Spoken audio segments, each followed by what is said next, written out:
The crystalline spires of Xerion Prime burned against the dying light of twin suns as Captain Jake Morrison guided his battered freighter through the debris field that had once been the most powerful fleet in the galaxy. His ship, the Wanderer, groaned under the strain of atmospheric entry, her hull scarred from a dozen battles across the frontier worlds. Control.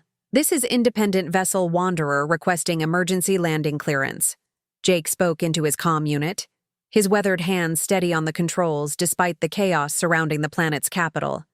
Before we jump back in, tell us where you're tuning in from, and if this story touches you, make sure you're subscribed, because tomorrow, I've saved something extra special for you.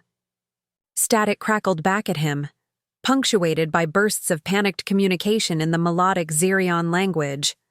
Through his viewport, he could see the elegant towers of the Imperial City wreathed in smoke, their bioluminescent surfaces flickering like dying stars. "Wanderer, you are cleared for emergency landing," came a voice in accented standard, the speaker's composure barely held together. "Bay 7, please. We need all the help we can get." Jake had been hauling medical supplies to the outer colonies when the distress signals started flooding subspace.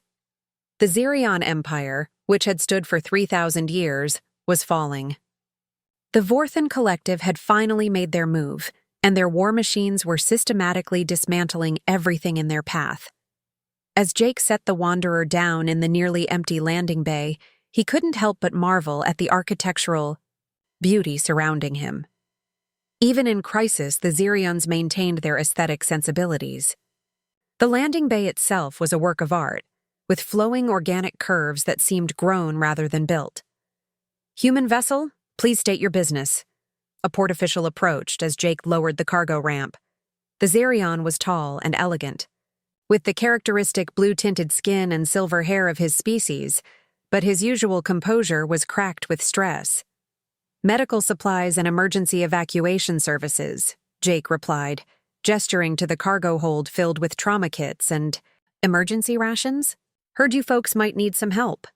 The official's large, dark eyes widened with something approaching hope. You would help us? Even though there is no profit in it?" Jake shrugged, already moving to unload the supplies. "Credits? Don't spend well if there's nobody left to take them. Besides, I've got a soft spot for lost causes." "Captain Morrison," a new voice called out, and Jake turned to see a figure approaching that made his breath catch. She moved with liquid grace despite the obvious exhaustion in her bearing, her silver hair flowing like liquid metal past shoulders encased in what appeared to be living armor that shifted between deep purple and midnight blue. "Your Imperial Majesty!" The port official immediately dropped to one knee, his voice filled with reverence and barely contained despair. "Preparing and narrating this story took us a lot of time, so if you are enjoying it, like this video, it means a lot to us." Now back to the story. Jake found himself staring at Empress Lyralee of Xerion, the ruler of a dying empire. Even in person, she was more beautiful than the holographic images he'd seen broadcast across the galaxy. Her skin held the same blue tint as her subjects, but with an opalescent quality that seemed to shift in the light. Her eyes, a deep violet that seemed to hold the weight of worlds, met his with surprising directness. "Captain," she said, her voice carrying the musical quality of her language even when speaking standard. "I am told you bring aid to a people who can offer little in return." "That's the idea, Your Majesty," Jake replied, sketching a casual bow that was more respectful than reverent. "Though I prefer to think of it as an investment in galactic stability." A ghost of a smile touched her lips, practical as well as noble. "I had heard humans possessed such traits, but I confess I had not expected to witness them firsthand." An explosion in the distance shook the landing bay, reminding them all of the immediate danger. The Empress's expression hardened into resolve, and Jake could see the weight of command settling on her shoulders like a mantle. "Captain Morrison, I must ask more of you than medical supplies," she said, stepping closer. "My people are evacuating the capital, but our transport capacity is limited. The Vorthans will be here within hours, and there are thousands who will not escape in time. Jake studied her face, noting the exhaustion lines around her eyes and the slight tremor in her hands that she was fighting to control. This wasn't just a ruler making a strategic decision. This was a woman watching her world die. "What kind of evacuation are we talking about?" he asked, his tactical mind already assessing the Wanderer's capacity. "The children," she said simply, and Jake felt something twist in his chest at the pain in her voice. "The Imperial Academy, the orphanages, the youth centers. We can save perhaps half of them with our remaining ships." Jake looked at his modest freighter, then back at the Empress. "My ship can handle maybe 200, assuming we strip out the cargo and pack them tight." "It's not much, but—" "It is everything," she interrupted, her composure cracking for just a moment to reveal the desperate hope beneath. 200 children who might otherwise die. "Then we'd better get moving," Jake said, already heading back toward his ship. "How long do we have?" "Perhaps 3 hours before the Vorthan ground forces reach the city," she replied, keeping pace with his longer strides. "The orbital defenses are holding, but barely." As they walked, Jake found himself studying the Empress more closely.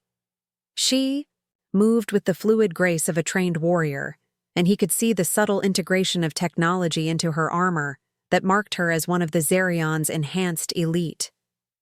But there was something else, a bearing that spoke of absolute authority tempered by genuine compassion. "Your Majesty?" he said as they reached the Wanderer. "I need to know, what's your evacuation priority? Are you planning to go down with—" "The ship, so to speak." She paused at the base of his ship's ramp, her violet eyes meeting his with startling intensity. "I am the Empress of Xerion, Captain. My place is with my people, whatever that might mean." "Even if it means dying for a symbolic gesture?" Her chin lifted slightly, and for a moment Jake saw not just the beautiful woman but the steel beneath. "There are worse things than dying for one's principles, Captain. Living without them, for instance." Jake found himself oddly impressed by her response. Most politicians he'd dealt with were quick to find reasons why their personal survival was essential to the greater good. This woman seemed genuinely prepared to sacrifice herself for her people. "Fair enough," he said. "But consider this. Those kids are going to need leadership wherever they end up. Dead martyrs don't rebuild civilizations." Something flickered in her eyes at his words, but before she could respond, another official approached at a run. This one was younger, with the same elegant features, but a more military bearing. "Majesty, the evacuation ships are ready to depart, but Commander Thane is requesting your presence on the flagship."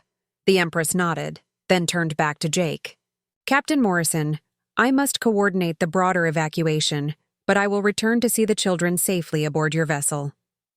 "Looking forward to it," Jake replied, then added more seriously, "Your Majesty, for what it's worth, you're doing the right thing. Your people are lucky to have you."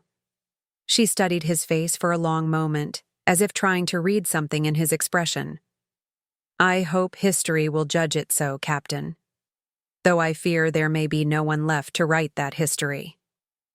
As she walked away, her retinue falling into step behind her, Jake found himself watching the sway of her movements with more than professional interest.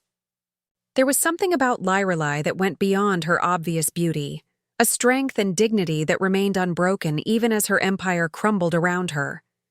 "Quite a woman," he murmured to himself, then shook his head and got back to work. The Wanderer needed to be reconfigured for passenger transport, and he had less than 3 hours to make it happen.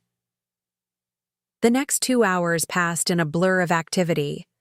Jake stripped out everything non-essential from his cargo bay, installing emergency, seating and life support extensions. The work was familiar. He'd done refugee runs before, though never on this scale. As he worked, he could see the evacuation efforts proceeding throughout the city. Elegant Xerion transport ships rose from various districts, their bioluminescent hulls pulsing with what he'd learned was a morning pattern. The sight was both beautiful and heartbreaking. "Captain Morrison?" A soft voice interrupted his work, and he turned to find a young Xerion woman in the robes of what appeared to be a teacher or caretaker. "I am Instructor Villani from the Imperial Academy. Her Majesty sent me to coordinate the loading of the children." Jake wiped his hands on a rag and nodded. "How many are we talking about?" 187, she replied, her voice carefully controlled. "Ages ranging from 5 to 16 standard years. They are the brightest of their generation, Captain. The future of our people, if we still have a future." The weight of responsibility settled on Jake's shoulders like a familiar burden. He'd carried precious cargo before, but never anything quite like this. "They'll be safe," he promised, and meant it. "Where are they now?" "Being gathered at the Academy. Her Majesty insisted on addressing them personally before—" She trailed off, unable to finish the sentence. "Before she stays behind to face the music," Jake finished grimly. "Yeah, she seems the type." Instructor Villani's expression grew troubled. "Captain, you must understand. The Empress cannot abandon her throne. It is not merely tradition, but law. The crown of Xerion has been passed down through 3 millennia of unbroken succession. To abandon it would be to abandon everything our civilization represents." Jake paused in his work, something about her words striking him as significant. "The crown? You mean like an actual crown?" "The crown of Xerion is far more than ceremonial jewelry, Captain. It is a repository of our entire cultural heritage, our laws, our history. It contains the collective wisdom of every ruler who has worn it. To lose it would be to lose ourselves as a people." An idea began forming in Jake's mind, but before he could pursue it, the sound of approaching vehicles drew his attention. A convoy of elegant Xerion transports was approaching the landing bay, escorted by what appeared to be the remnants of the Imperial Guard. "The children," Instructor Villani said, relief evident in her voice. "And Her Majesty comes with them." Jake watched as the convoy arrived, his eyes immediately drawn to the central transport from which Empress Lyralai emerged. She had changed from her formal armor into more practical traveling clothes, but she still wore the crown of Xerion, a delicate circlet of what appeared to be living crystal that pulsed with soft inner light. The children who began filing out of the transports were a sight that would haunt Jake's dreams. They ranged from barely school-age to teenagers, all carrying small bags containing their few possessions. Despite their obvious fear, they moved with the same dignity as their elders, their large eyes taking in everything with solemn acceptance. "Captain Morrison," the Empress approached as the children were organized into boarding groups. "I cannot adequately express my gratitude for what you are doing." "No need," Jake replied, his attention partly on the children and partly on the crown she wore.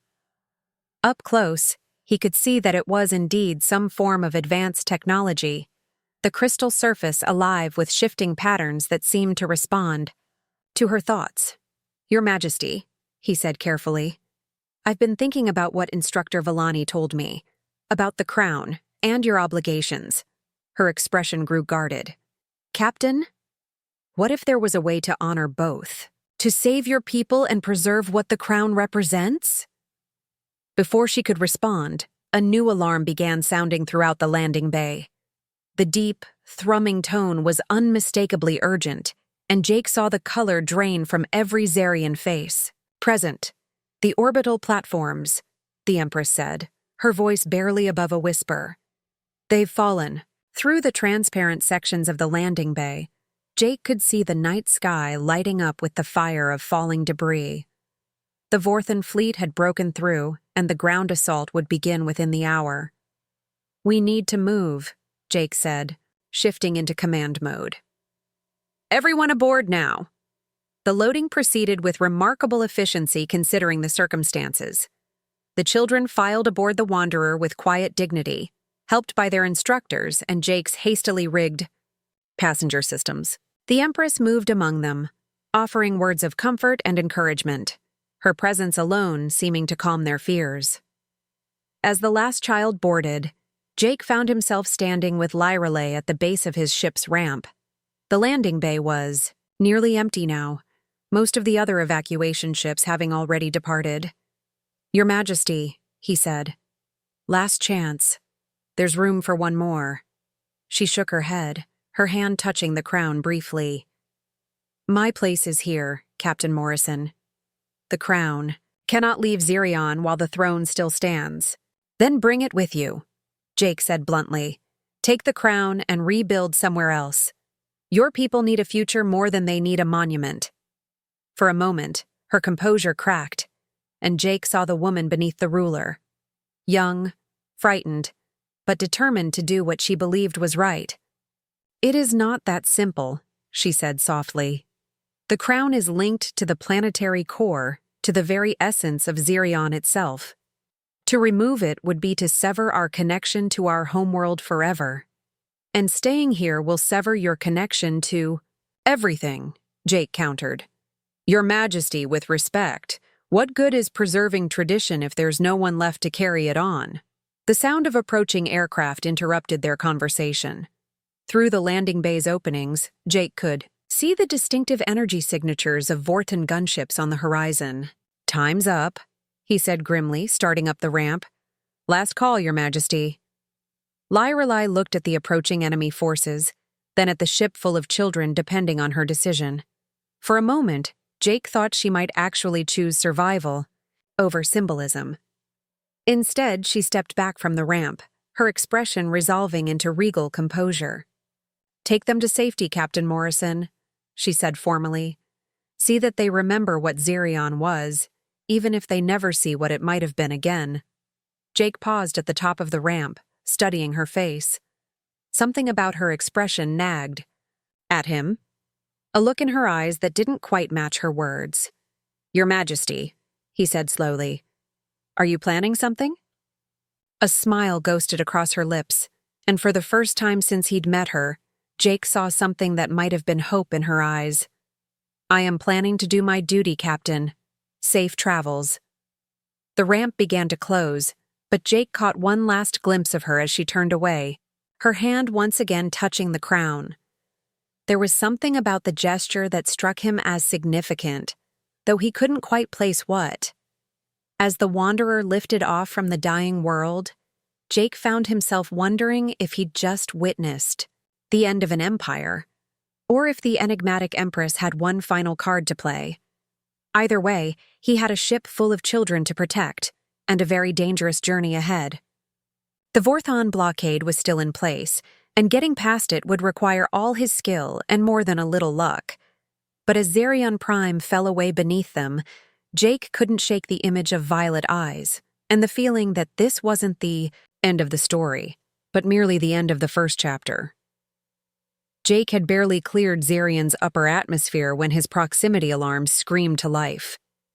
3 Vorthon interceptors were vectoring in from his starboard side, their sleek black hulls cutting through space like predatory sharks. "This is Vorthan Command Ship Decimator," a harsh voice crackled through his comm system. "Xerion vessel, prepare to be boarded for inspection." Jake's hands flew over his controls, calculating vectors and escape routes while trying to keep his voice steady. "This is Independent Freighter Wanderer. I'm carrying humanitarian evacuees under galactic refugee protocols. All evacuation traffic must be inspected," came the cold reply. "Reduce speed and prepare for boarding, or we will disable your vessel." Behind him in the passenger compartment, Jake could hear the children's frightened whispers and Instructor Villani's attempts to keep them calm. The weight of their lives pressed down on him as he watched the Vorthan ships close in.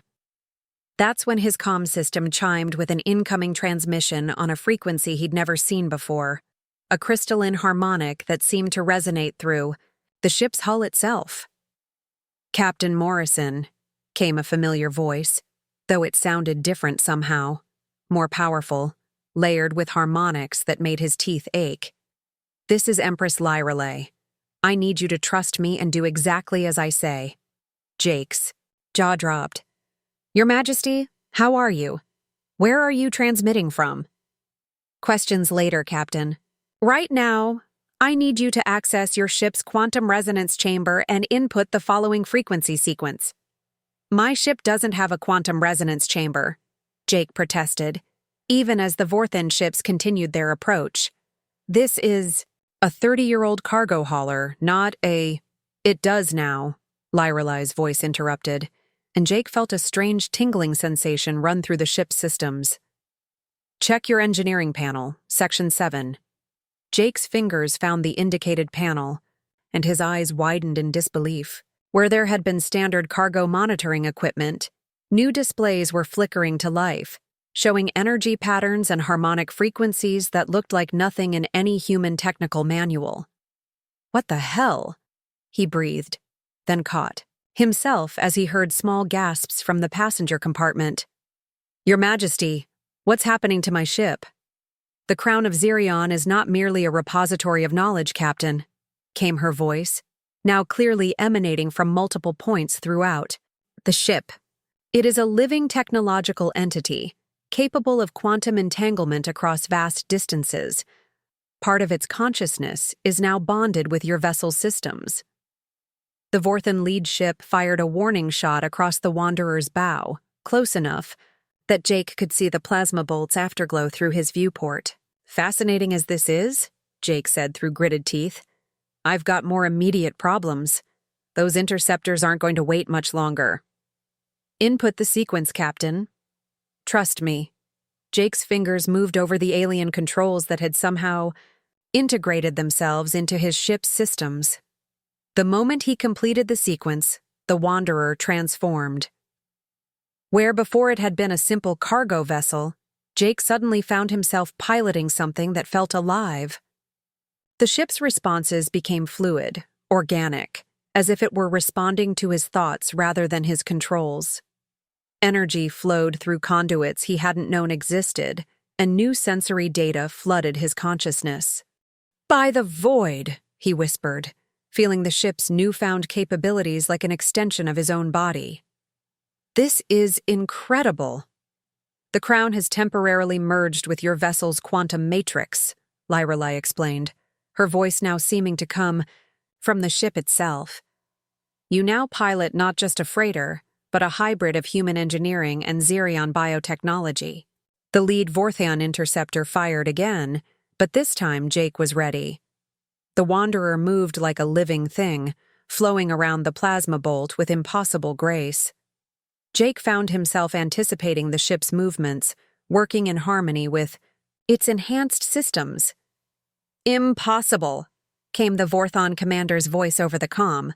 No cargo vessel has those capabilities. Jake grinned fiercely as he threaded the Wanderer between two interceptors, the ship's enhanced sensors showing him opportunities he never would have seen before. Guess again, pal. Captain, Lyrelai's voice carried a note of urgency. I can maintain this quantum link for perhaps 30 minutes before the strain becomes too great. Use this time to clear the blockade. What strain? Jake asked, even as he piloted through a complex series of evasive maneuvers. Your Majesty, where exactly are you? A pause, then quietly. I am exactly where I need to be, Captain. Focus on the children. But Jake was beginning to piece together what was happening.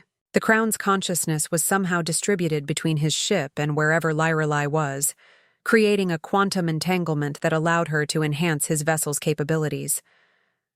The strain she mentioned. You're burning yourself out, he realized, with growing alarm. This connection, it's using your life force as a power source. The crown responds to the will and sacrifice of its bearer, she confirmed, her voice already sounding more distant. It is an acceptable price for the lives of those children. Like hell it is, Jake growled, pushing the Wanderer harder through the Vorthen formation. The enhanced ship responded beautifully, dancing between enemy fire with impossible precision. Your Majesty, you need to break the connection before it kills you. I cannot. The quantum entanglement can only be severed from your end, and only after you are safely away from Xerion space. Jake felt a chill that had nothing to do with the vacuum of space around them. She had trapped herself in this connection, ensuring she couldn't abandon the link until he and the children were safe, even if it meant her death. "You magnificent stubborn," Jake began, then cut himself off as he realized what he had to do. "Your Majesty, I need you to listen carefully. I'm coming back for you." "Absolutely not," came her immediate response, though Jake could hear the weakness growing in her voice. "You have your cargo to protect." "The kids will be safe," Jake said, his plan crystallizing as he spoke. "There's an asteroid field about 6 hours from here, the Corvani Belt. Lots of hiding places, and the Vorthons won't waste time searching every rock. I'll take them there, get them settled, then come back. Captain Morrison, I forbid you to—" "With respect, Your Majesty," Jake interrupted, pulling the Wanderer into a sharp dive that took them below the Vorthon formation's firing solutions. "You're not my Empress. I'm an independent contractor, and I choose my own jobs." He could hear what might have been laughter in her voice, though it was growing fainter. "You are remarkably insubordinate for a rescue pilot." "Yeah, well, I've got a thing for lost causes and impossible women."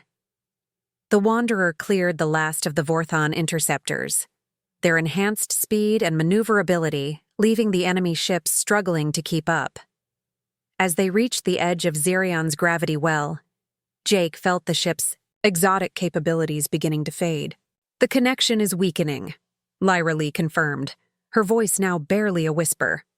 "You are beyond the range where I can maintain the enhancement." "Then break it off now," Jake urged. "Save your strength."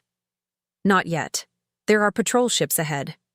You need every advantage until you reach the hyperspace jump point." Jake's sensors showed she was right.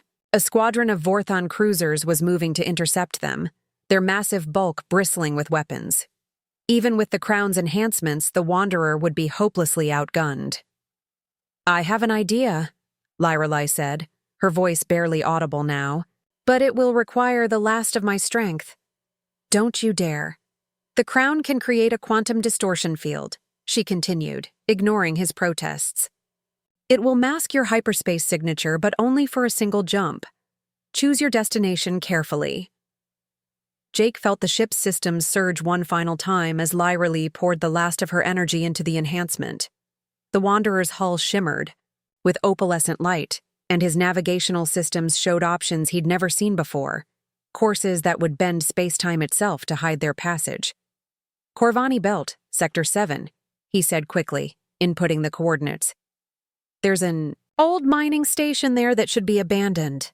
"Coordinates locked," the ship's enhanced systems confirmed in Lyra Lee's fading voice. "Captain, take care of them, and remember us." "I'll remember," Jake promised fiercely, "and I'll be back for you. Count on it." The last thing he heard before the quantum connection severed was what sounded like a sob, quickly cut off. Then the Wanderer jumped to hyperspace, leaving Xerion and its dying Empress behind. The journey to the Corvani Belt passed in a blur of blue-shifted stars and worried silence. Without the Crown's enhancements, the Wanderer was just a cargo ship again, though Jake could swear he still felt echoes of that incredible connection in the ship's systems. The children had been remarkably brave during the escape, but now that they were in hyperspace with time to think, the reality of their situation was setting in. Jake could hear quiet crying from the passenger compartment, interspersed with Instructor Villani's gentle efforts at comfort. When they dropped out of hyperspace in the asteroid belt, Jake quickly located the abandoned mining station he'd remembered. It was a modest facility built into a large asteroid, its life support systems still functional, though its mining equipment had been stripped years ago. "Attention, children," he announced over the ship's intercom as he began docking procedures. "We're going to be staying here for a while. It's not fancy, but it's safe, and that's what matters right now." The transfer to the station took several hours. Jake worked alongside Instructor Villani and the older children to establish basic living quarters and ensure the life support systems were fully operational. The station had been designed to support a crew of 50, so housing fewer than 200 people, even temporarily, was manageable.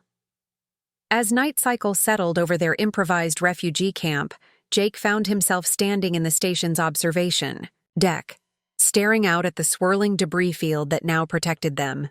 The children were settled as comfortably as possible, and Instructor Villani had organized the older ones to help care for the younger. Captain Morrison?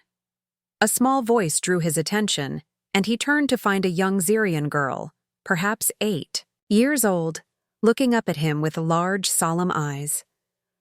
"What is it, sweetheart?" "Will the Empress be all right?" she asked with the directness of childhood. "She looked very tired when we left." Jake knelt down to her level, searching for words that would be both truthful and comforting. "The Empress is very strong," he said finally, "and very brave. She's doing everything she can to protect all of you." The girl nodded seriously, then surprised him by hugging his leg. "Thank you for saving us, Captain Morrison." As the child scampered back to join the others, Jake felt the weight of responsibility settle even more heavily on his shoulders. These weren't just refugees. They were the future of an entire civilization, and their survival depended on his next decisions. Instructor Villani approached from across the observation deck, her expression troubled. "Captain, I wanted to discuss our long-term situation. The station's supplies will last perhaps 3 months with careful rationing, but then we'll need a more permanent solution," Jake finished. "I know. But first, I need to go back. For the Empress." Villani's eyes widened. "Captain, that's impossible. Xerion is undoubtedly under complete Vorthan control by now." "Maybe," Jake admitted. "But I made her a promise, and I intend to keep it. Even if it means leaving the children. Without protection?"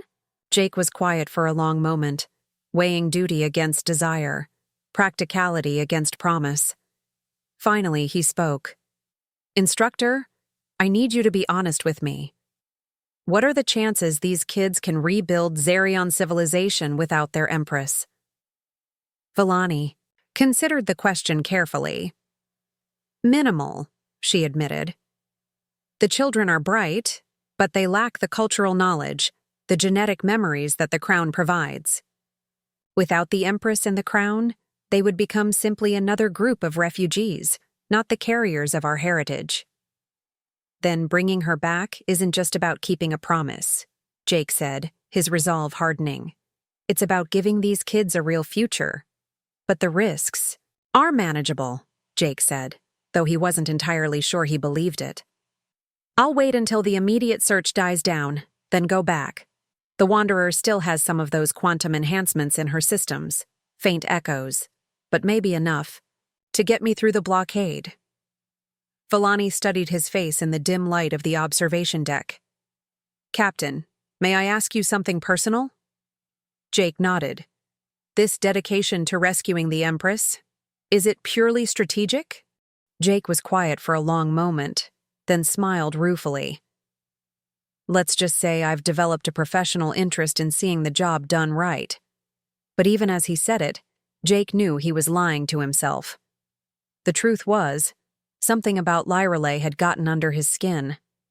Her dignity in the face of disaster, her willingness to sacrifice herself for her people, the way she'd trusted him with the most precious cargo in her empire, it all added up to a woman unlike any he'd ever met.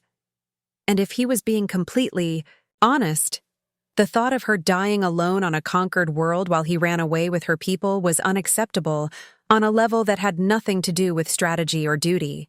"How long until you leave?" Villani asked. 3 days, Jake decided. "Long enough to make sure you're all settled here, short enough that the trail won't be completely cold." As he turned to head back to his ship, Villani called out softly, "Captain? For what it's worth, I think the Empress chose her rescuer well." Jake paused at the airlock leading back to the Wanderer. "Let's hope you're still saying that when I get back." But as he sealed the airlock behind him, Jake couldn't shake the feeling that returning to Xerion was going to change everything, one way or another.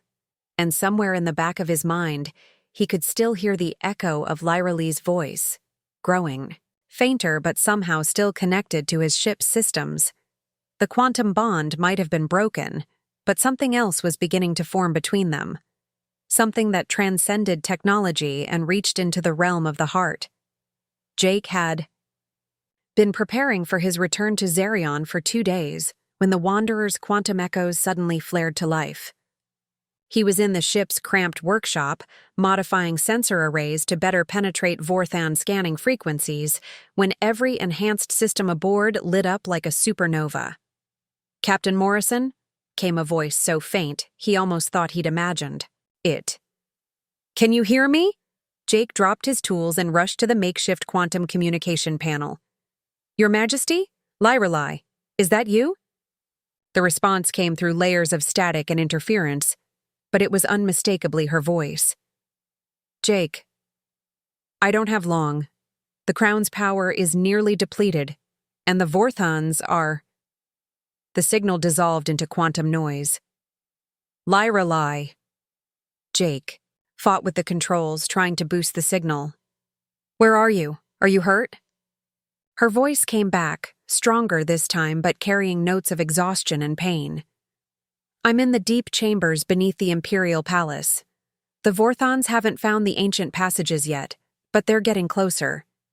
Jake, you have to listen. Carefully."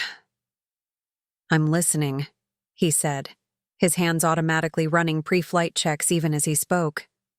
"I'm coming for you. I'll be there in—" "No." Her voice cut through his words with surprising strength.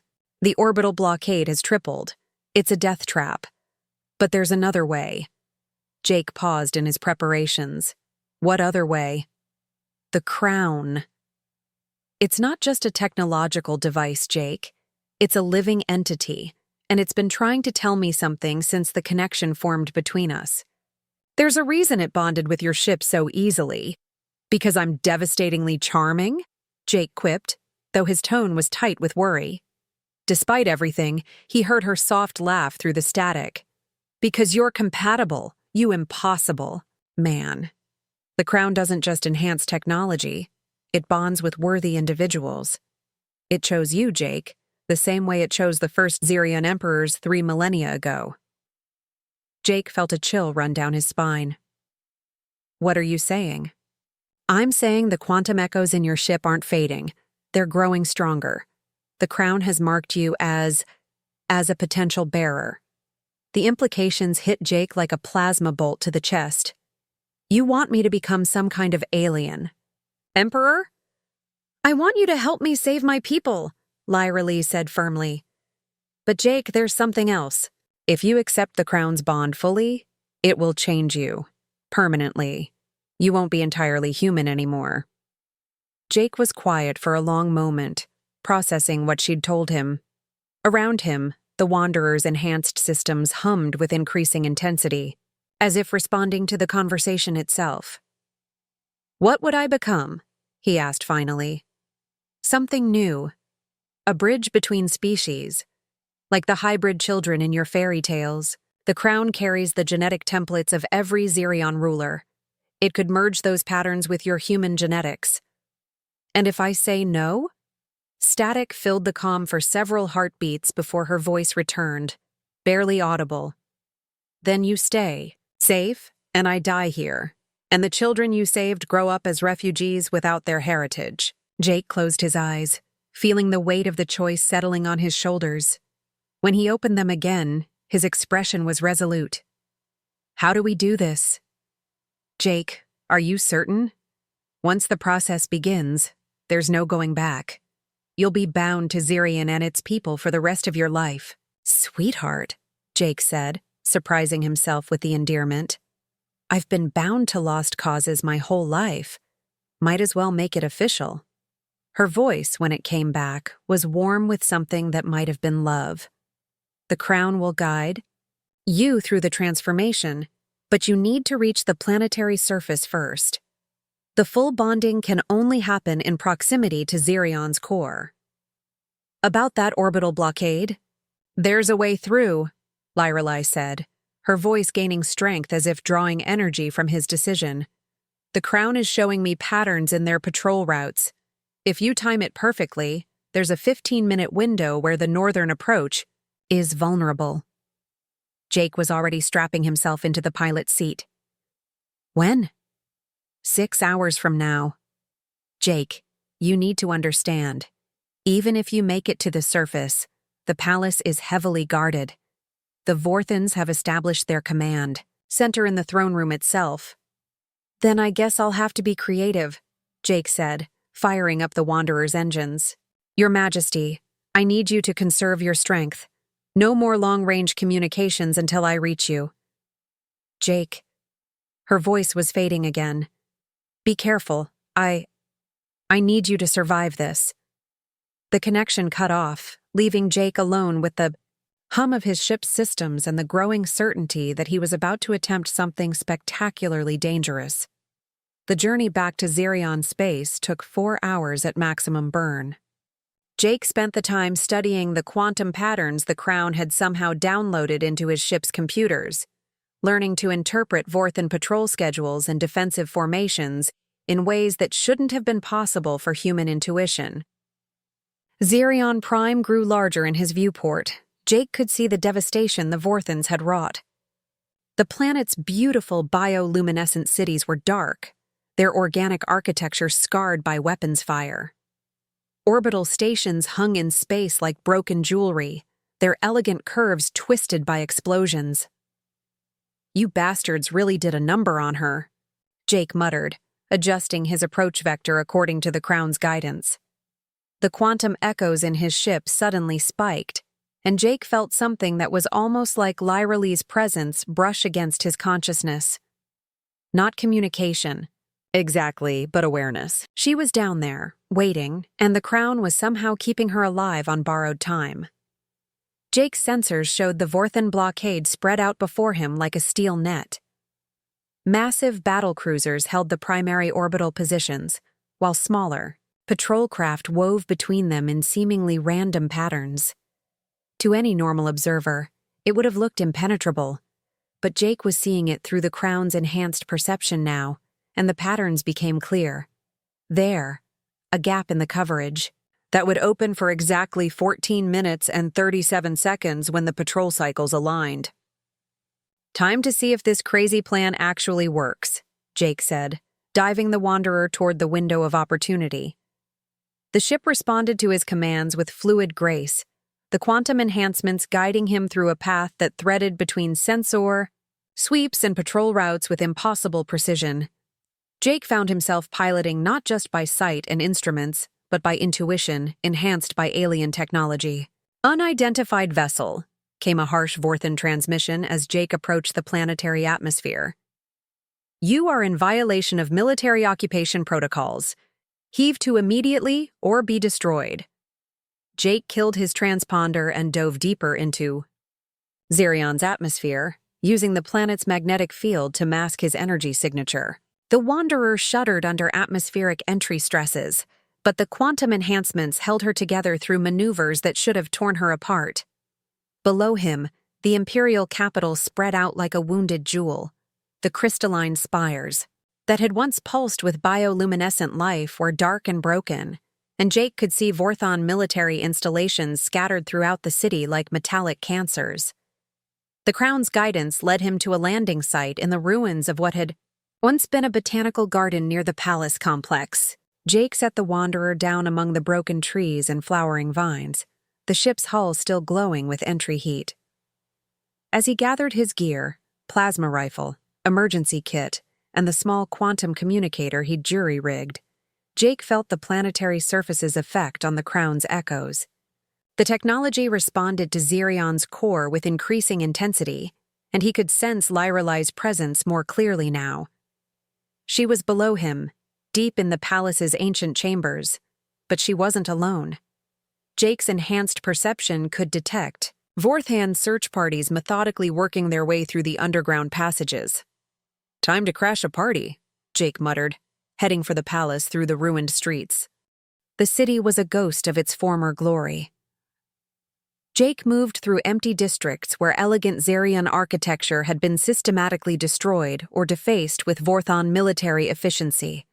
Occasionally he encountered patrols, but the Crown's enhancements allowed him to avoid detection with an ease that should have been impossible.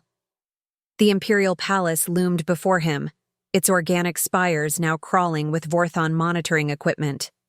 Jake could see guards at every entrance, and his enhanced senses detected multiple layers of security systems throughout the structure. But the crown was guiding him to something else, a maintenance access in the palace's biomechanical route system. Jake found the hidden entrance exactly where his alien intuition told him it would be, concealed behind a curtain of flowering vines that still pulsed with faint life. The passage beyond was a work of art as much as engineering. Xerion. Architects had created a tunnel system that was part technological conduit and part living ecosystem. Jake moved through corridors where the walls themselves seemed to breathe, following quantum impulses that grew stronger with each step downward. He was 3 levels below the palace when his enhanced hearing picked up the sound of approaching footsteps. Heavy boots on crystalline floors. Definitely Vorthon. "Sector 7 clear," came a voice in the harsh Vorthon language. "Moving to Sector 8. Jake pressed himself against the tunnel wall, feeling the biomechanical surface respond to his presence by darkening to provide better camouflage. The crown's enhancements were becoming more pronounced the deeper he went, and he was beginning to understand why Lyrelai had warned him about permanent changes. The search party passed without detecting him, but Jake could hear more groups converging on the lower levels. They were close to finding Lyrelai, and time was running out. Jake picked up his pace, following the quantum trail through passages that grew increasingly organic the deeper he went. The walls here were clearly alive, pulsing with energy patterns that matched the crown's frequency. This wasn't just a palace. It was a living extension of Xerion's planetary consciousness. "Jake?" Lyrelai's voice came through his communicator, barely a whisper. "I can feel you getting closer, but there are soldiers in the passage above me. I think they've found the chamber entrance." "Where exactly are you?" Jake asked, checking his improvised scanner. "The heart chamber, 5 levels below the throne room. It's where the crown draws its power from the planetary core. Jake, when you get here, you need to be prepared. The full bonding will begin immediately." Jake could hear weapon fire echoing. Through the palace's lower levels now, the Vorthons were blasting their way through barriers that had stood for millennia. "I'm maybe 10 minutes out," Jake said, moving faster through the biomechanical passages. "Can you hold them off?" "The chamber has defenses, but they won't last long against military explosives. Jake, there's something else you need to know about the bonding process." "Now's probably not the time for technical briefings," Jake said, though something in her tone made him pause. "It's not technical," Lyrelai said softly. "It's personal. The crown bonds its bearers not just technologically but emotionally, spiritually. When the process is complete, we'll be connected in ways that go far beyond the quantum entanglement we've experienced." Jake felt his heart skip a beat. "You mean like married, Jake. More than married. The crown will make us part of each other in every way that matters." Jake was quiet for a moment, absorbing the implications. Around him, the palace's biomechanical systems pulsed with increasing urgency, as if sensing the approaching crisis. "Lyrelai," he said finally, "are you asking me or telling me?" Her voice, when it came back, was warm with emotion, despite the desperate circumstances. "I'm asking Jake Morrison. Will you have me?" Jake grinned despite the danger surrounding them. "Sweetheart, I flew back into a war zone for you. I think that counts as a yes." The sound of explosions echoed through the lower levels, much closer. Now, Jake could see the entrance to the heart chamber ahead, a crystalline portal that pulsed with the same rhythm as a heartbeat. "Jake," Lyrelai's voice was urgent now. "They've breached the outer defenses. Whatever we're going to do, it has to be now." Jake reached the chamber entrance just as plasma fire lit up the passages behind him. Through the crystalline portal, he could see the heart chamber itself, a vast cavern that seemed to extend all the way to Xerion's core, filled with flowing energy patterns and dominated by a raised dais where Lyrelai stood waiting. She was even more beautiful than he remembered, though he could see the toll the last few days had taken.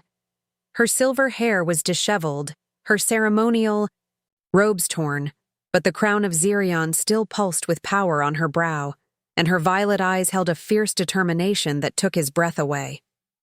"About time you showed up," she said with a smile that lit up the chamber.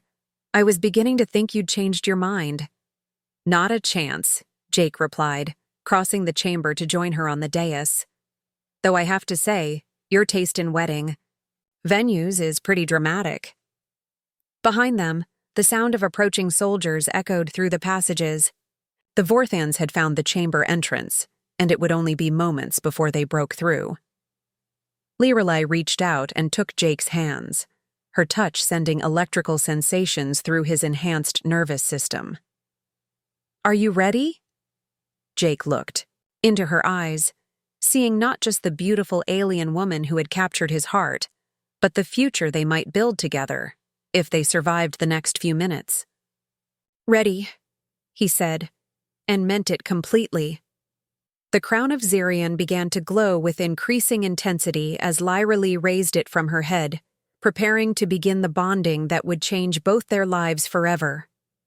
The crown of Xerion pulsed with ancient power as Lorelei held it between them, its crystalline surface alive with patterns that seemed to reach directly into Jake's soul.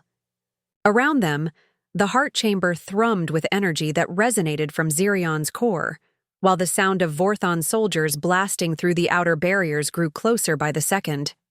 "Jake," Lorelei said, her voice steady despite the chaos, approaching. "Once I place this upon your head, there's no going back. You'll be forever changed, forever bound to Xerion and its people. And to me." Jake met her violet eyes, seeing the weight of 3 millennia of tradition and responsibility reflected there. But he also saw something else: hope, love, and a future that stretched beyond the dying empire around them. "I understand," he said, squeezing her hands. "But I need you to understand something too. I'm not doing this just for your people, or even for the children. I'm doing this because The chamber's entrance exploded inward in a shower of crystalline debris. Vorthan shock troopers poured through the breach, their black armor a stark contrast to the organic beauty of the heart chamber. At their head strode a figure that made Jake's enhanced senses recoil: General Vextar, the Vorthon Supreme Commander, his cybernetic implants giving him a skeletal appearance that spoke of casual cruelty. "How touching." Vextar's voice was a mechanical rasp that echoed through the chamber. The last Empress of Xerion, reduced to hiding in caves with her pet human. Lorelei straightened to her full height, the crown still glowing in her hands. "General Vextar, I should have expected the collective to send their most notorious butcher to finish what your forces started." "The collective's business with Xerion is concluded," Vextar replied, his weapon systems powering up with ominous hums. "Your empire is dead, your people scattered. All that remains is to claim the crown and eliminate the last vestiges of your pathetic dynasty." Jake stepped forward, placing himself between Lorelei and the Vorthan forces. His plasma rifle was already in his hands, though he knew it would be useless against so many enemies. "Sorry to disappoint you, but the crown's not available." Vexatar's mechanical laughter scraped against the chamber's organic surfaces. "A human? You would die for these aliens, creature? Your species has no stake in this war."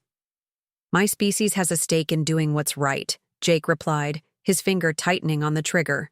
"Something your people seem to have forgotten." "Enough." Vextar raised his hand and his soldiers took aim. "Kill the human. The Empress I want alive. The collective has plans for her." The first shots rang out, but Jake was already moving. The crown's quantum echoes in his system had enhanced his reflexes beyond human norms, and he found himself dodging plasma bolts with impossible precision. His return fire took down 2 Vorthan soldiers before the rest could adjust their aim, but there were too many of them, and Jake knew he couldn't hold them off for long. Behind him, he could hear Lorelei beginning to chant in the ancient Xerion language, her voice weaving through harmonics that made the chamber itself respond. "Lyrelei!" he called out, ducking behind a crystal formation as plasma fire seared the air around him. "Whatever you're planning, do it fast." "The emergency bonding protocol," she replied, her voice taking on the multi-layered quality of someone channeling the crown's power. "It will be incomplete, but it might be enough to—" A plasma bolt caught Jake in the shoulder, spinning him around and sending him crashing into the chamber wall. His enhanced healing was already working to seal the wound, but he could feel his strength fading. General Vextar stepped forward, his weapon trained on Jake's chest. "An admirable effort, human, but futile. Now you will watch as I take the crown and your precious Empress."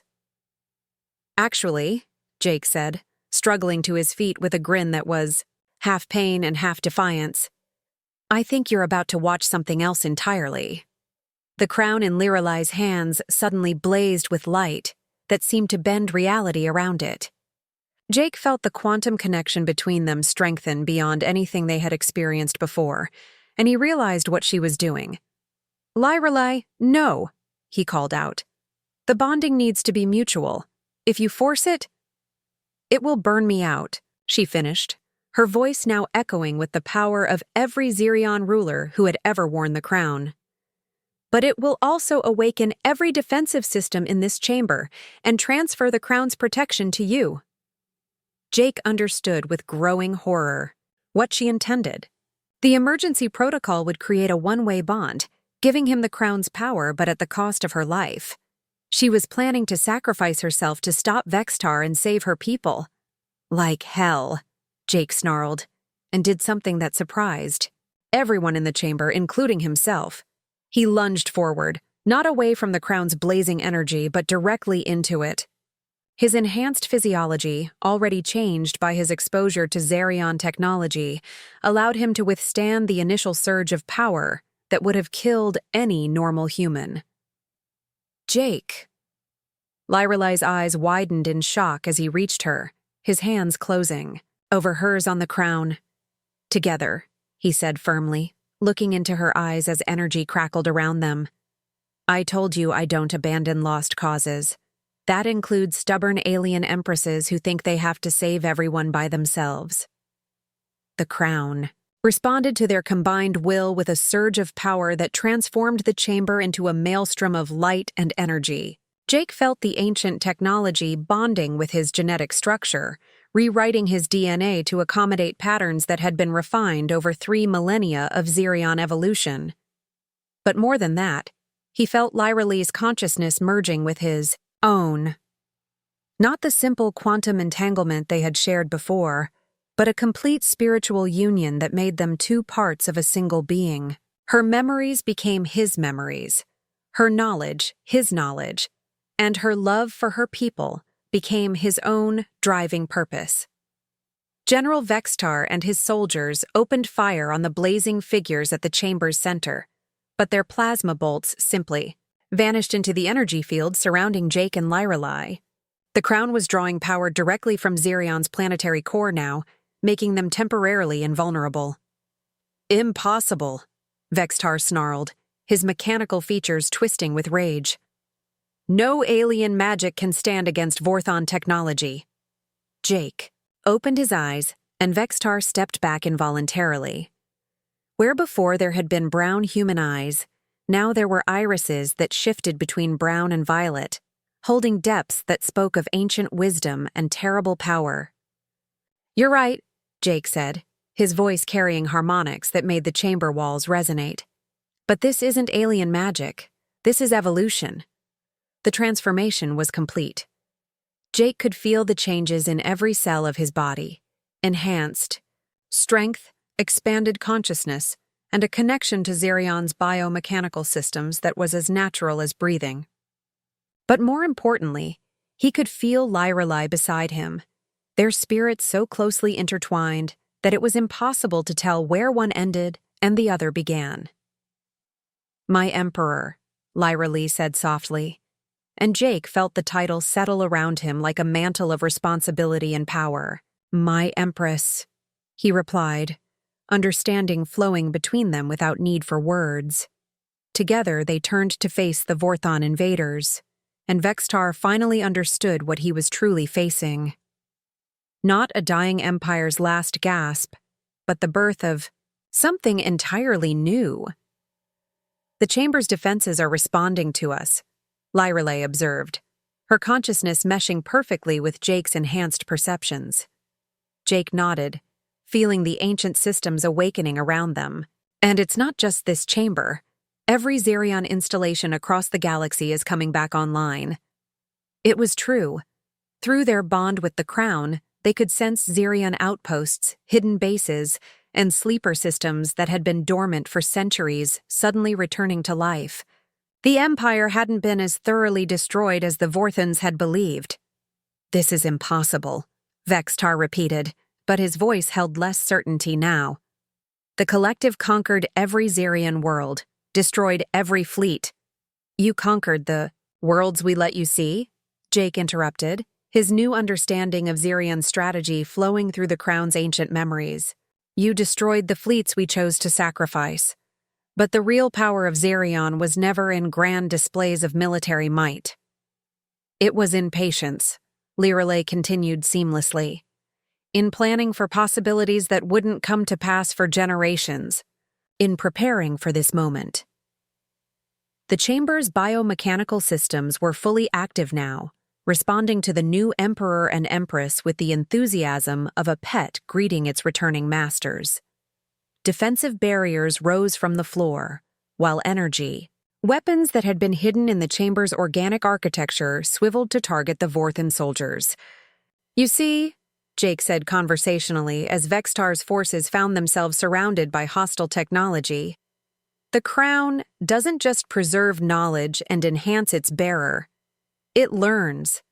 Every Vorthon tactic, every weakness in your technology, every strategic blind spot your collective has developed over centuries of conquest, it's all been cataloged and analyzed. And now," Lyreley added with a smile that was both beautiful and terrifying, "it's time to put that knowledge to use." General Vextar raised his weapon, but the chamber's defenses were faster. Energy beams lanced out with surgical precision, disabling weapons without harming their wielders. In seconds, the Vorthon strike force was helpless. "This changes nothing," Vextar snarled, though Jake could see fear beginning to crack his mechanical composure. "The collective has thousands of worlds, millions of ships. Even with your ancient technology, you cannot stand against our full might." Jake and Lyreley exchanged a look that was full of shared understanding and grim amusement. "General," Jake said, accessing memories and strategic analyses that spanned millennia, "you're absolutely right. We couldn't stand against the collective's full might. That's why we're not going to. Instead," Lyreley continued, "we're going to do something much more effective. We're going to liberate it.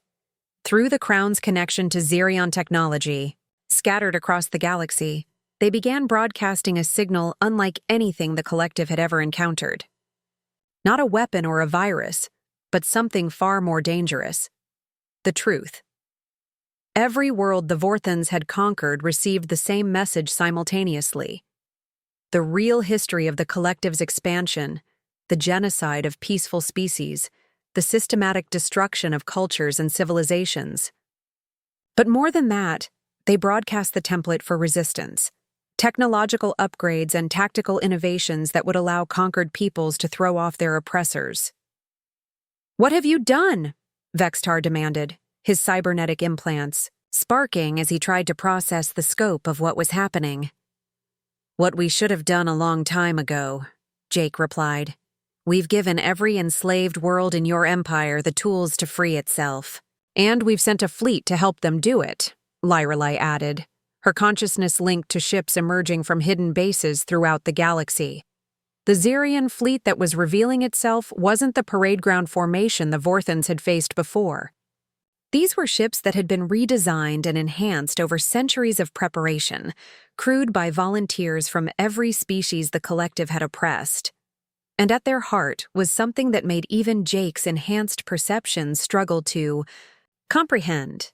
A generation ship the size of a small moon, carrying not just the refugees from Xerion Prime, but the entire displaced population of a dozen conquered worlds.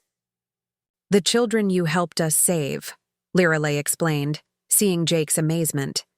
"They weren't just the future of Xerion. They were the future of everyone the collective sought to destroy." Through their bond, Jake understood the true scope of what they had accomplished. The evacuation hadn't been a desperate last-minute effort, but the culmination of a plan that had been in motion for centuries. Every refugee ship, every hidden base, every preserved cultural archive had been part of a strategy to ensure that no matter how complete the collective's conquest appeared, the seeds of liberation would survive. "And now," Jake said, turning back to General Vextar with eyes that held the combined will of two civilizations, "those seeds are blooming." The reports flooding in through the Crown's communication network painted a picture that was as beautiful as it was terrifying for the Vorthon collective. World after world was rising in rebellion, their resistance enhanced by technology and tactics the collective couldn't counter. The empire that had seemed unshakable was crumbling from within. "This is temporary," Vextar said, though his voice lacked conviction. "The collective will adapt, overcome." "The collective is finished," Lirelei said simply. "Oh, you'll fight for a few more years, maybe even win some battles, but you've lost the only thing that really mattered, the acceptance of your subjects. And without that, every victory is meaningless." Jake nodded, feeling the truth of her words through their shared consciousness. "We're not conquerors, General. We're liberators. And there's no military force in the galaxy that can stand against the desire for freedom once it's been awakened." Chikian, Chamber's systems chimed softly, indicating that the initial phase of the liberation was complete. Across the collective's territory, the rebellion was spreading faster than any military response could contain it. "Take your soldiers and go," Jake said, stepping aside to allow the Vorthons to reach the chamber's entrance. "Tell your collective what you've seen here. Give them a chance to surrender with dignity while they still can." Vextar stared at them for a long moment, his mechanical mind struggling to process defeat by enemies who hadn't even tried to kill him.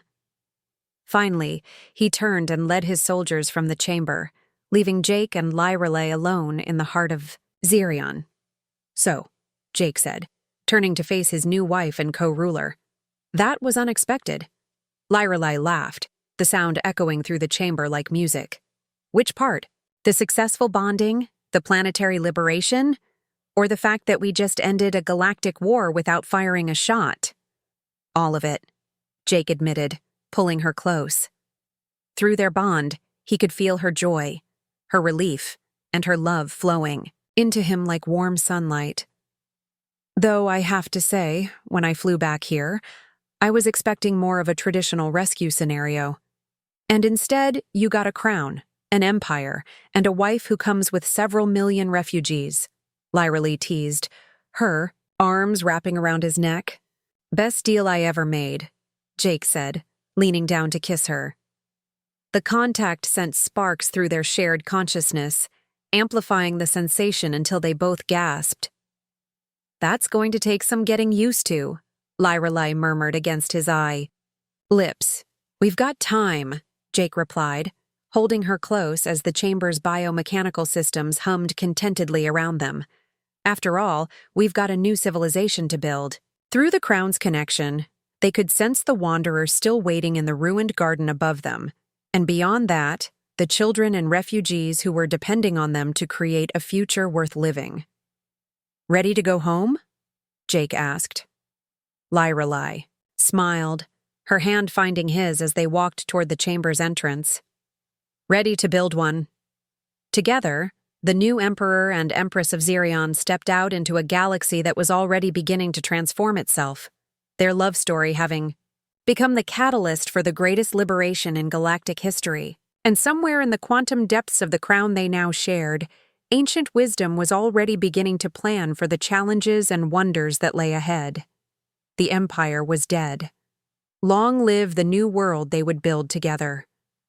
Up next, you've got 2 more standout stories right on your screen.